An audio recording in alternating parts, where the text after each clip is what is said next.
ಬಹುಶಃ ಕರ್ನಾಟಕ ರಾಜ್ಯದಲ್ಲಿ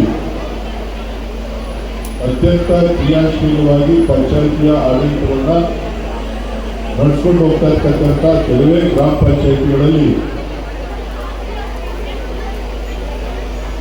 ಬೆಂಗಳೂರು ದಕ್ಷಿಣ ವಿಧಾನಸಭಾ ಕ್ಷೇತ್ರದ ಹೆಣ್ಣಾಗರ ಪಂಚಾಯಿತಿ ಕೂಡ ಒಂದು ಅಂತಕ್ಕಂಥ ಹೆಮ್ಮೆಯ ಮಾತುಗಳನ್ನು ಹೇಳಲಿಕ್ಕೆ ನಾವು ಈ ಸಂದರ್ಭದಲ್ಲಿ ಬಯಸ್ತೇವೆ.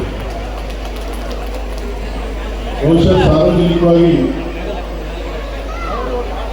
ಗ್ರಾಮ ಪಂಚಾಯಿತಿನಲ್ಲಿ ಗ್ರಾಮ ಸ್ವರಾಜ್ಯದ ಕನಸನ್ನ ಕಂಡಂತ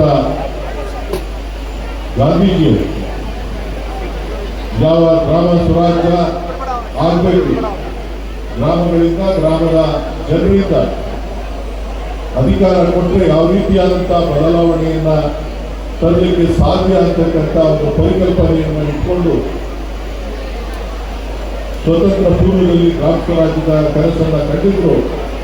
ಆ ಕನಸನ್ನ ನಡೆಸಿಕೊಡ್ತಕ್ಕಂಥ ಪ್ರಯತ್ನವನ್ನ ಇವತ್ತಿನ ಪಂಚಾಯಿತಿಯ ಅಧ್ಯಕ್ಷರುಗಳು, ಸದಸ್ಯರುಗಳು ಮತ್ತು ಅಧಿಕಾರಿಗಳೆಲ್ಲ ಸೇರಿ ಇವತ್ತು ಬಹಳ ಸಂತೋಷದಿಂದ ಹಬ್ಬದ ರೀತಿಯಲ್ಲಿ ನಮ್ಮ ಪಂಚಾಯಿತಿ ಯಾವ ರೀತಿ ನಾವು ಕಾರ್ಯಕ್ರಮವನ್ನು ಮಾಡ್ತಾ ಇದ್ದೇವೆ, ಎಲ್ಲ ಜನಾಂಗವನ್ನು ಸರ್ವ ಜನಾಂಗದ ಶಾಂತಿಯ ತೋಟ ಅಂತ ಹೇಳಿ ಕುವೆಂಪುರವರು ಹೇಳ್ತಾರೆ.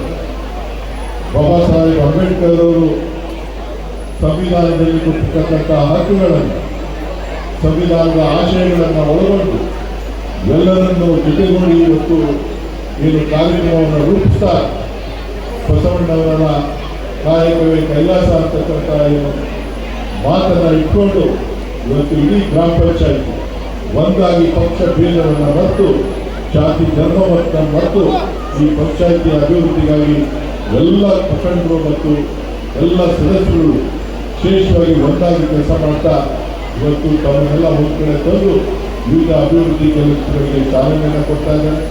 ಬಹುಶಃ ಅವರೆಲ್ಲರೂ ಕೂಡ ಆ ಭಗವಂತ ಒಳ್ಳೆಯದನ್ನು ಮಾಡಲಿ. ನಾನಾದರೂ ಹೇಳೋದಿಷ್ಟೇ, ಈಗಾಗಲೇ ನಮ್ಮ ಸರ್ಕಾರ ರಾಜ್ಯದಲ್ಲಿ ಅಧಿಕಾರದಲ್ಲಿ ಸನ್ಮಾನ್ಯ ಮುಖ್ಯಮಂತ್ರಿ ಸಿದ್ದರಾಮಯ್ಯನವರು, ಡಿ.ಕೆ. ಶಿವಕುಮಾರ್ ಅವರು ದೇಶದಲ್ಲಿದ್ದಾರೆ, ಉಪಮುಖ್ಯಮಂತ್ರಿಗಳು, ನಮ್ಮ ನಾಯಕರಂತ ಸಾರಿಗೆ ಸಚಿವರ ಸ್ವಾಮಿ ಅವರಿದ್ದಾರೆ. ಬಹುಶಃ ಆನೇಕಲ್ ತಾಲೂಕಿನ ಬಗ್ಗೆ ಈ ಭಾಗದ ಬಗ್ಗೆ ಹೆಚ್ಚಿನ ಪರಿಚಯವನ್ನು ನಾವೇನು ಮಾಡಿಕೊಡ್ಬೇಕಾಗಿದೆ. ಈಗಾಗಲೇ ಹಿಂದೆ ನಮ್ಮ ಸರ್ಕಾರ ಈ ಭಾಗಕ್ಕೆ ಕಾವೇರಿ ನೀರನ್ನು ಕೊಡಬೇಕು ಅಂತ ಹೇಳಿ ತೀರ್ಮಾನವನ್ನು ಮಾಡಿ ಕಾವೇರಿ ನೀರನ್ನು ಕೊಡುವಂಥ ಕೆಲಸ ಆಗಿದೆ. ಹಿಂದಿನ ಸರ್ಕಾರದಲ್ಲಿ ಇಲ್ಲಿ ಕಾವೇರಿ ನೀರು ಕೊಡಬಾರ್ದು ಅಂತ ಹೇಳಿ ಸಚಿವ ಸಂಪುಟದಲ್ಲಿ ತೀರ್ಮಾನ ಆಗಿದೆ. ಆದರೆ ನಮ್ಮ ಸರ್ಕಾರ ಬಂದ ಮೇಲೆ ಆಗಲೇಬೇಕು ಅಂತ ಹೇಳಿ ನಾನು ಲೋಕಸಭಾ ಸದಸ್ಯರಾದಂಥ ಸಂದರ್ಭದಲ್ಲಿ ಆಗಿದ್ದಂಥ ಅವಧಿಯಲ್ಲಿ ಇಲ್ಲಿಗೆ ಕಾವೇರಿ ನೀರನ್ನು ಕೊಟ್ಟಿದ್ದೇವೆ. ಇದು ಕೇವಲ ಹೆಣ್ಣಾಗರಕ್ಕೆ ಮಾತ್ರ ಅಲ್ಲ, ಇಡೀ ಪಂಚಾಯಿತಿ ಜಿಗಣಿ ಹೋಬಳಿ ಮತ್ತು ಆನೇಕಲ್ ತಾಲೂಕಿಗೆ ಇವತ್ತೇನು ಉಪಮುಖ್ಯಮಂತ್ರಿಗಳಾಗಿ ತಾವು ಕಾವೇರಿ ಕುಡಿಯೋ ನೀರನ್ನು ಕೊಡ್ತೇವೆ ಅಂತೇಳಿ, BWSSP ನೀರನ್ನು ಕೊಡ್ತೇವೆ ಅಂತೇಳಿ ಅನುಮತಿಯನ್ನು ಕೊಟ್ಟಿದ್ದೀರಿ. ಆದಷ್ಟು ಬೇಗ ಇದು ಕಾರ್ಯಗತ ಆಗಬೇಕು ನಮ್ಮ ಸರ್ಕಾರದ ಅವಧಿಯಲ್ಲಿ ಅಂತ ಹೇಳಿ ನಾನು ಈ ಕ್ಷೇತ್ರದ ಈ ತಾಲೂಕಿನ ಜನತೆಯ ಪರವಾಗಿ ತಮ್ಮಲ್ಲಿ ಮನವಿಯನ್ನು ಮಾಡ್ತಾ, ಅದರ ಜೊತೆಯಲ್ಲಿ ಮೆಟ್ರೋ ಮನವಿಯನ್ನು ಕೂಡ ನಾನು ಮಾಡಿದ್ದು. ಅದಕ್ಕೆ ಈಗಾಗಲೇ ಫೀಸಿಬಿಲಿಟಿ ಸ್ಟಡಿ ಮಾಡಲಿಕ್ಕೆ ತಾವು ಆದೇಶವನ್ನು ಕೊಟ್ಟಿದ್ರಿ. ಬಹುಶಃ ಜೂನ್ಗೆ ಅವರು ವರದಿಯನ್ನು ಕೊಡ್ತಾರೆ ಅಂತ ಕಾಣಿಸ್ತದೆ. ಆದಷ್ಟು ಬೇಗ ಕೊಟ್ಟಿದ ತಕ್ಷಣ ಈ ಭಾಗನೂ ಕೂಡ ಒಂದು ಬೆಂಗಳೂರಿನ ಒಂದು ಹೃದಯ ಭಾಗ ಇರ್ತದೆ. ಯಾಕಂತಂದ್ರೆ ಈಗಾಗಲೇ ತಾವು ಗ್ರೇಟರ್ ಬ್ಯಾಂಗ್ಳೂರ್ ಅಂತ ಹೇಳಿ ಘೋಷಣೆಯನ್ನು ಮಾಡಿದ್ರು. ಈ ಭಾಗ ಕೂಡ ಬೆಂಗಳೂರಿನ ಒಂದು ಭಾಗ ಆಗಿರೋದ್ರಿಂದ ಎಲ್ಲ ಮೂಲಭೂತ ಸೌಕರ್ಯಗಳ ಅವಶ್ಯಕತೆ ಇದೆ.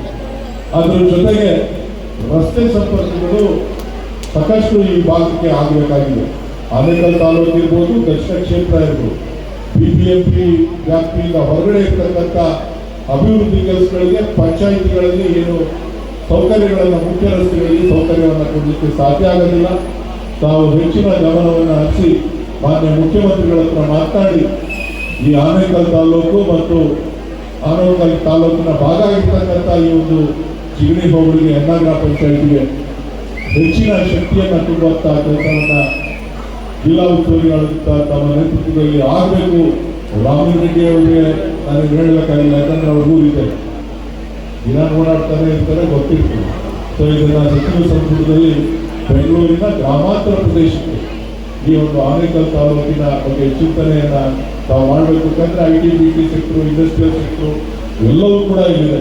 ಮತ್ತು ರೆಸಿಡೆನ್ಷಿಯಲ್ ಕಾಂಪ್ಲೆಕ್ಸ್ಗಳು, ರೆಸಿಡೆನ್ಷಿಯಲ್ ಹೌಸಿಂಗ್ ಬೋರ್ಡ್ ಎಲ್ಲ ಕೂಡ ಈ ಭಾಗದಲ್ಲಿರೋದ್ರಿಂದ ಅಭಿವೃದ್ಧಿಗೆ ಹೆಚ್ಚಿನ ಒತ್ತನ್ನು ತಾವು ಕೊಡಬೇಕು ಅಂತ ಹೇಳಿ ನಾನು ಎಲ್ಲರ ಪರವಾಗಿ ಮನವಿಯನ್ನು ಮಾಡ್ತಾ, ಹೆಚ್ಚಿನ ವಿಡಿಯೋಗಳಿಗೆ ಪ್ರತಿಧ್ವನಿ ಯೂಟ್ಯೂಬ್ ಚಾನೆಲ್ ಸಬ್ಸ್ಕ್ರೈಬ್ ಮಾಡಿ, ಬೆಲ್ ಐಕಾನ್ ಕ್ಲಿಕ್ ಮಾಡಿ.